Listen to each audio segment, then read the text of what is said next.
Muika kuya kaunti ya Embu na Mon Maina tiwa itina ndini wa maandamano alametwa iwendini wa mataoni manene kivathukanio vanthi ya Kenya. Amuika kuma Embu nimeyumililie kuleana na mutalatala wa kinanduka na finance bill ya mwaka huu. Amuika ameasiaka na mutalatala huu uswetu mawe kumaingi kumakula kwa serikali yenda kuongelewa kwa koti enendi alama ende na kuvinyiwa ni ngalama ya mikalile mainena nimenda ayumbe maliane na mutalatala huu na kuvalucha kuatiania na wendi wa enendi kumangaliko ya Embu maundu meina muo ni kwithiwa maofisa ma polisi mainoneka maivalania enende tukwatiania na Ben Mark Musa. Kathindani kama maandamano makuleana na mutalatala wa kinandu wa mwaka wa 2024 matwa iwe isioni kivathukanio vanthi ya Kenya. Amuika ainge kaunti ya Embu maina atilo na itina na vala meyumilia na kutoa iseme atiani wa musini wa Embu kuleana na ki. I went through education like any other child.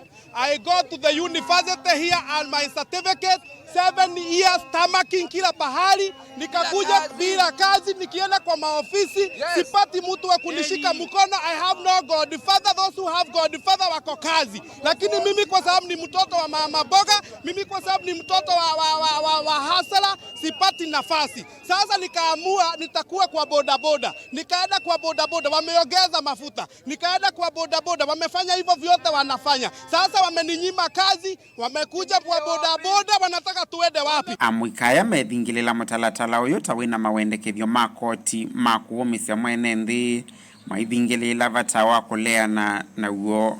Kama Ruto ataki wanawake wazae, atuambie juu hakuna venye unaweza pandisha diapers zenye wanawake wanatumia wakizaa. Anapandisha pia hygiene, anapandisha sanitary pads.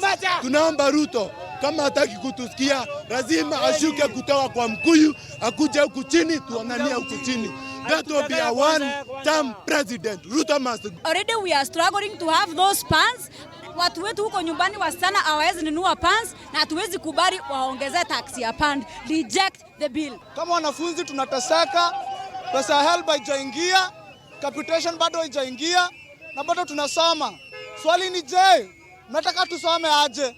Amjatupatia HELB, amjatupatia capitation. School fees tunangoja kulipa. Wanafunzi tutasoma aje? Tutasoma aje? Niko na sister, niko na mama na niko na dem. Alafu wanasema ati pads zinapanda bei. Ukipiga calculation, soft care ilikuwa 75, for the new bill itakuja 115. Hao watu watatu wataishi aje? Our mothers are vulnerable during the 30th month day of the month. Kwa hivyo lazima tuwalinde. I'm here for you. Oingi ni maumia witano kula kuya mbunge kuma kaunti nino maikithie ni mavalucha mutalatala uyu ketha ni meomende ya enendi makisio ki oseo. We are really marginalized. Wanatumarginalize kwa makazi, wanatumarginalize kwa tenda na pia watumarginalize kwa health. We are saying that the finance bill 2023 did not improve our health, did not improve our education, and that did not improve our security. We still facing a poor healthcare system. We are facing with a stupid education system, and we are also faced with tough economic times. So we are saying no. We don't want the finance bill 2024. Reject, not amend. Reject. Ovamo na maofisa ma polisi mainetha maivalania maandamano aya.